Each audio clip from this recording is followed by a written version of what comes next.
somebody right now. I'm sorry. You're very welcome, Gillian. I'm sorry, that's so funny. Thank you very much.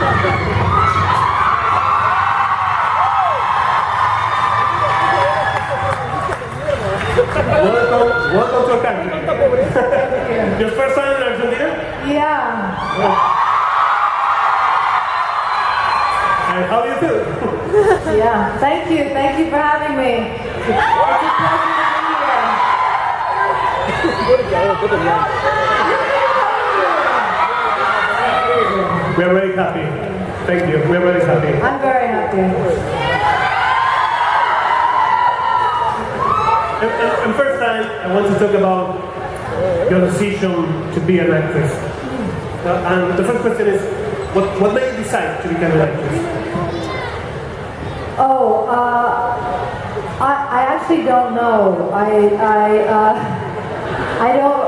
been asked that question, and I have no idea why I went to my first audition.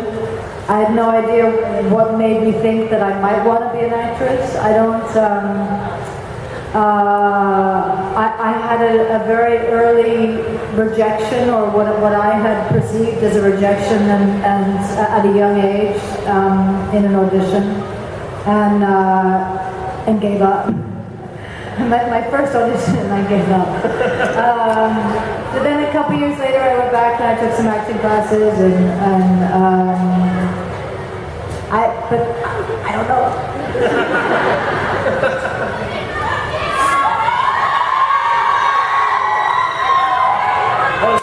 All here, we love X-Files. You growing up with X-Files. I grew up with X-Files. So, the question is, how did you get the character of Dan Scully? How was I cast? How did you get it? How was the process of the audition? Oh God, it was hell. I was very young, I was 24, and it was pretty much my first TV experience. I had done one other tiny thing, and I got called in for this audition, and then there's a whole process that you go through before you get cast as an actor in television in America, where it's called going to network, where you actually go to, so I went to Fox, and you have to audition first, and then you have to audition for the producers and the director, then you have to come back again, you go through this whole process. And then you also go through a process where you're auditioning at the same time as all the other actresses and actors who are up for the same role, and you sit in the waiting room with everybody else at the same time, going into the room, coming out of the room, watching their faces, trying to see whether they look happy or defeated. And it goes on for the whole day. They keep you there until they say that you can be released, and you get called back in or you don't, you know. And so it was pretty nerve-wracking. And then I got the job. Do you remember what was your first reaction when you read about Dan Scully? About the series X-Files? What was your... You mean my first reaction to the script when I read it? The first... Well, yeah, I mean, I wasn't used to reading television series because I wasn't interested in auditioning for television at the time. But I did recognize that it was a very different script than anything that was on television, and it felt more like The Silence of the Lambs than anything that had been, you know, that it felt like a feature and like something that had, you know, previously been a feature before. Nothing on television remotely resembled it. So it felt really special and unique, and the characters felt very unique and like something I had never read before or seen before. And do you remember your first encounter with David? Yeah.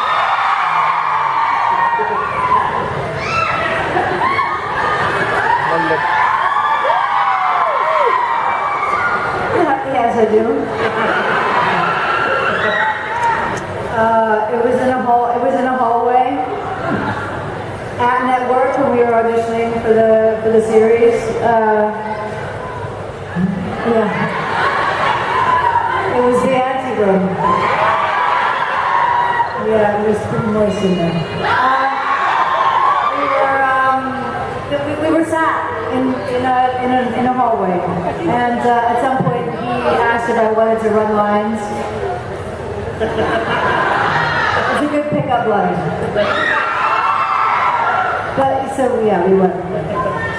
We got a scene of the first season of X-Files. Vamos a bajar las luces. La primera escena de X-Files. Two FBI agents assigned to the same cases for different reasons. You believe in the existence of one a skeptic, one a believer. They both tried to answer questions that were never meant to be uncovered. I think those kids have been abducted. By who? By what? Deal this up. Nobody sees or touches this. Distinguishing features from the kid subject is not human. You've got to trust me. I gotta know what they're protecting. Hold it right there. Between reality and fantasy, You've got to protect me. terror and reason, I'll do what I want. lie that chilling secrets Mulder, is that you? Mulder? of the X-Files. Agent Mulder believes we are not alone.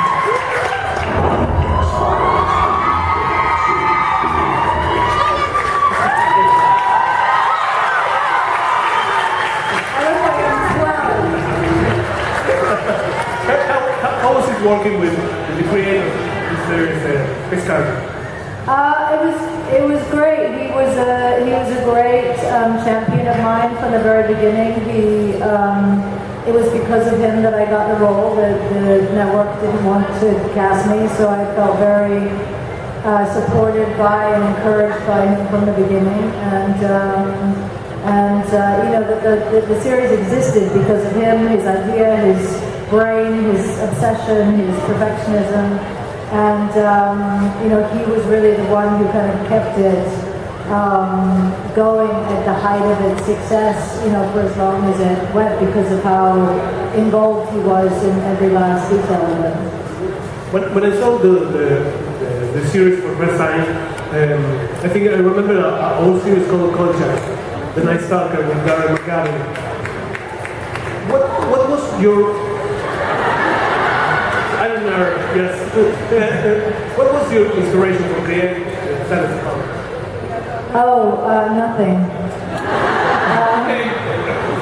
Just a script. Yeah, no, I mean, I'd never seen a character like her before.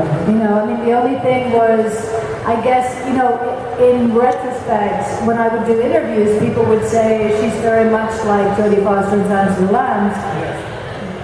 I'm not sure whether that had actually occurred to me, or it wasn't until later that I thought, oh yeah, they are very similar, and it's possible that subliminally but I've never seen a character. I mean, that character did not exist before on television or anything like that, and so much of it was Chris and the character that he had created that was on the page in the scripts, and it was just basically following his lead.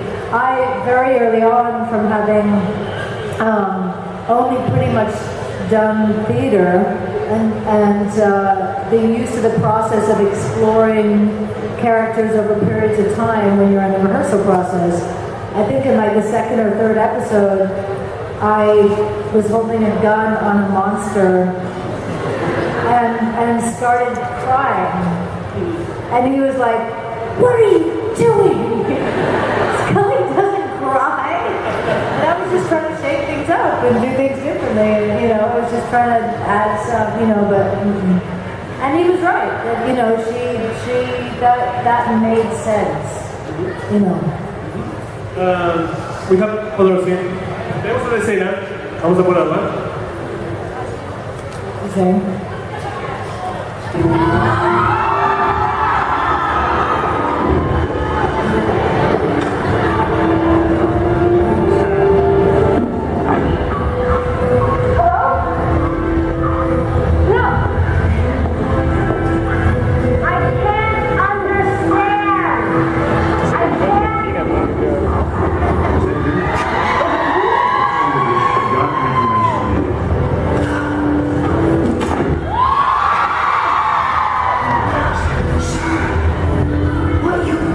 say you always ask. I know.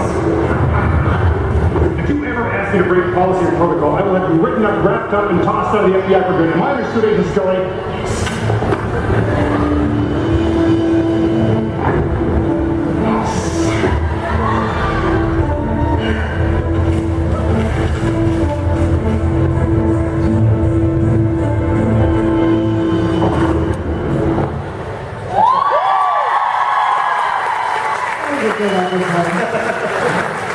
How would you describe the relationship of Mother and Scully with Skinner? What kind of relationship is it? I mean, they're.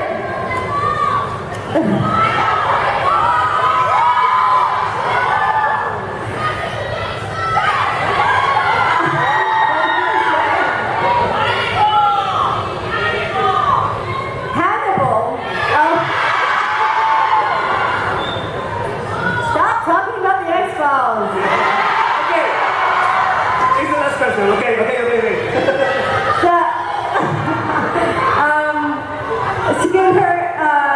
Skinner and Scully's relationship over time was different. It changed throughout the series, and sometimes she, it felt like she was in control, and sometimes it felt like he was in control.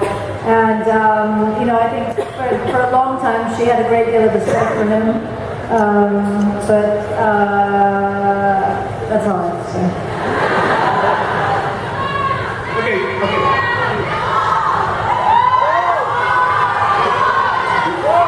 Let's talk about the fall. Okay. What's amazing? How was the experience working with Jamie Norman in this and in the fall? What's it like working with Jamie?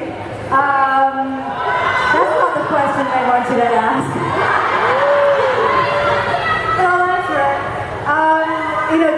Jamie, he's a really, really lovely human being. He's very funny, and he has a fantastic sense of humor and personality. And we didn't get a lot of time actually working together because most of the time our scenes were separate. But when we did, when he beat the shit out of me, we got along really well. And what do you like about Stella Gibson? I was supposed to be What do you like about Stella Gibson? What do you say yes for the fall? What do I like about Stella Gibson? What do you like about Stella Gibson?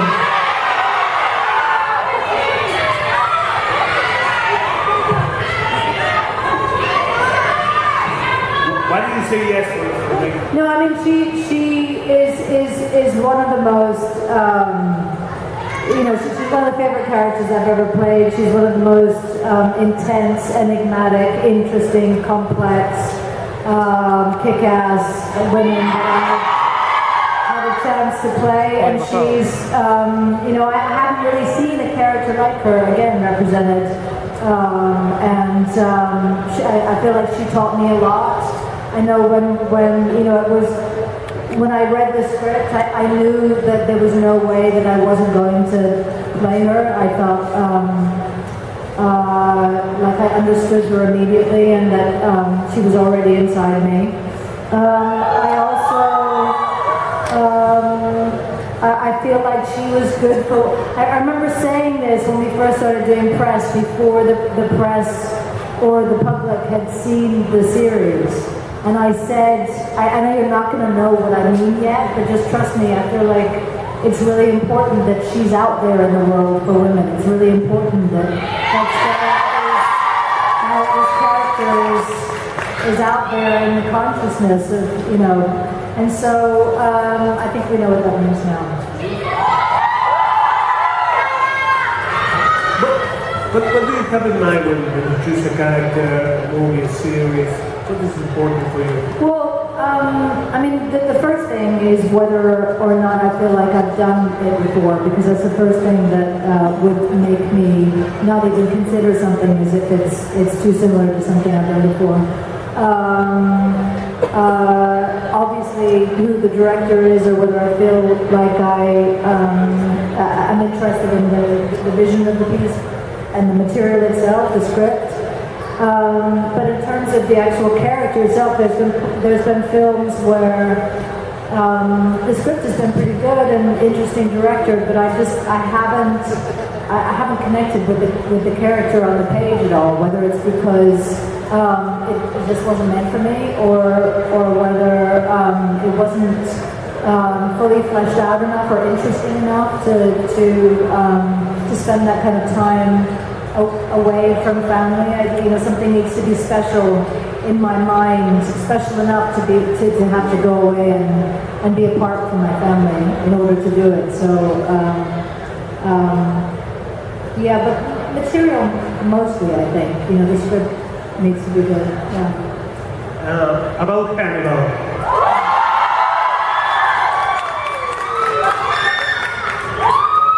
What was your feeling when your agent called you for a character in a Hannibal series? What was your first reaction?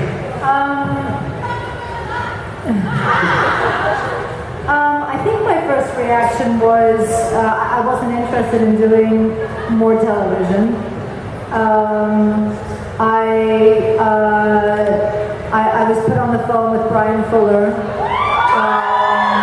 who wanted to talk me through why he had thought about me for her, and try and convince me, that it would be just a short, I wouldn't have to commit to very much. It would just be 3 episodes, and then we could take it from there. It could just be standalone 3 episodes, and which at the time, I think in terms of kids and other stuff that I had going on, felt like it was about right.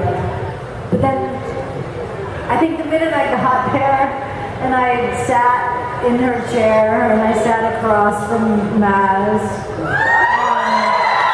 we started playing these scenes. I thought, I could do more of this. This is fun. And then, Brian, I didn't realize that he was doing this. He never said this to me. But he said in an interview after we'd, done 2 or 3 of the seasons, he said that they purposely made the dialogue difficult for me. Nonsensical to see what I would do with it.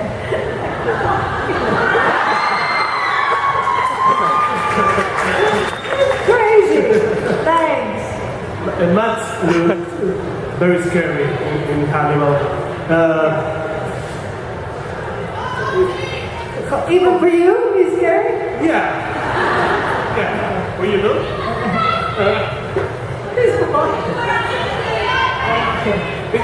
It was a surprise for you, the success of Hannibal, the success after the movies of Hannibal. Was that a surprise for you, the success? Well, I don't know. The thing about Hannibal, it was a critical success, and it was a success of the fans and a very, very strong fan base. But it wasn't a number success enough. There wasn't enough people watching it. If it was on Netflix, it would be a different scenario. It would be different. But because it was on a network, and it's quite, it's really pushing the boundaries quite considerably. The show, I think it's if it had with just a few more different elements to it, it probably would have had a longer life. And how was the experience in Crisis? Wow, I never heard that word. In that context. It was.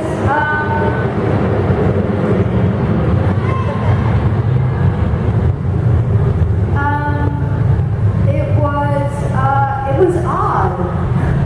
It was an odd year. It was it was one season, and it was shot in Chicago, and I don't know quite what to say about it. It was an odd experience. Yes. Flash? In American Gods, to play medium.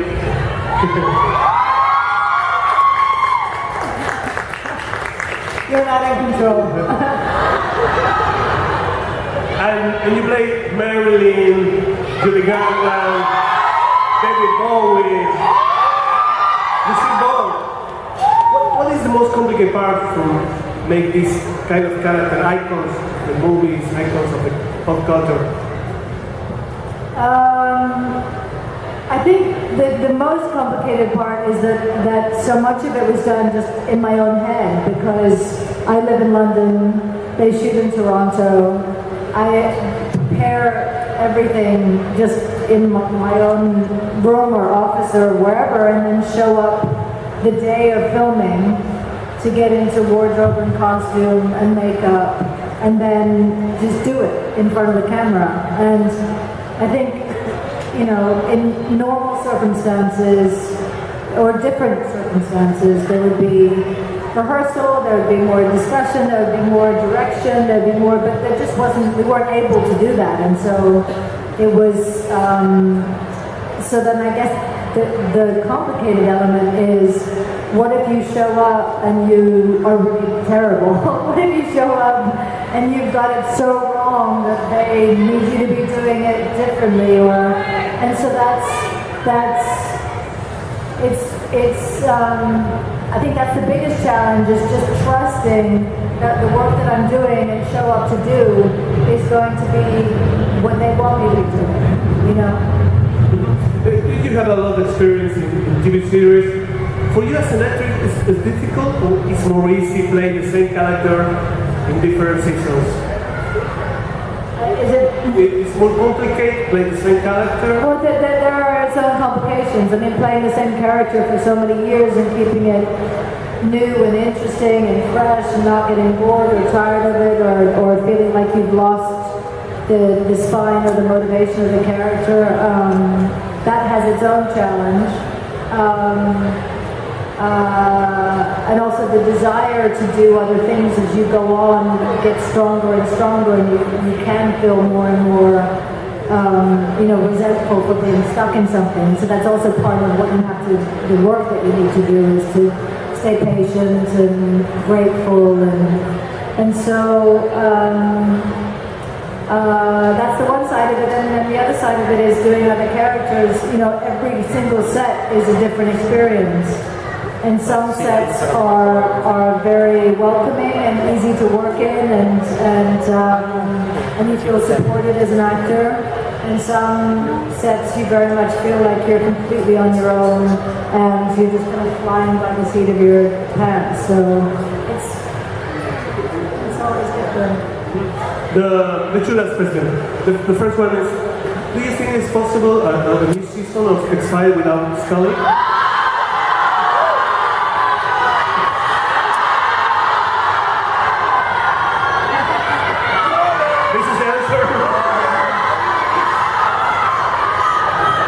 And the last question is,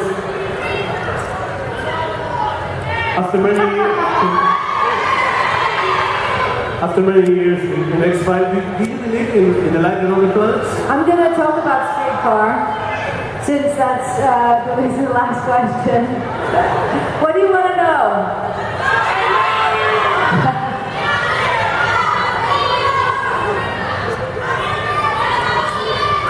What do you want to know about Blanche?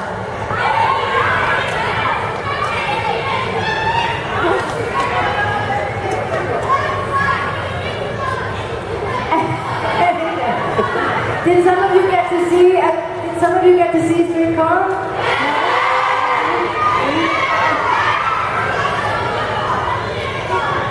What?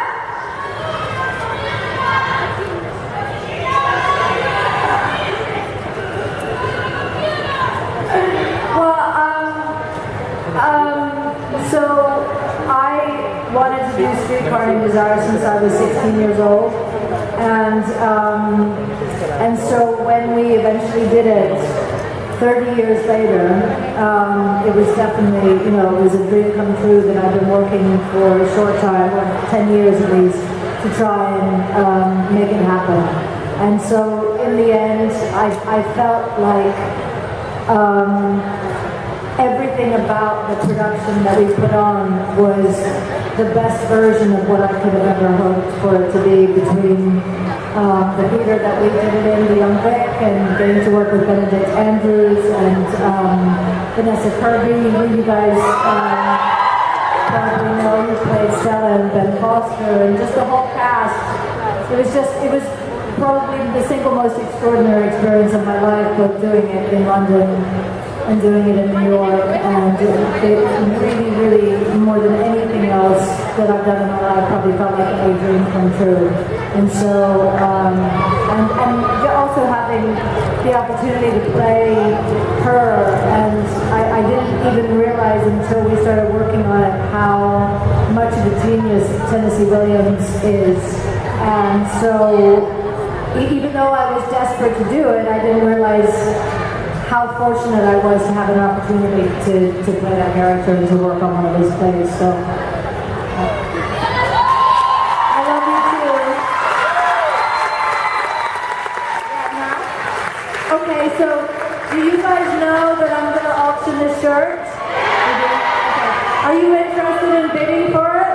You are, okay. So how would it be if I started the base bid at 4,000 pesos? Yeah, and then I'll go up by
Okay,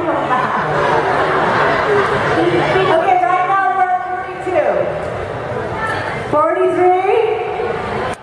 What? Do you want to come back tomorrow? No, you want to keep going up? 44? 43? 45? Yeah?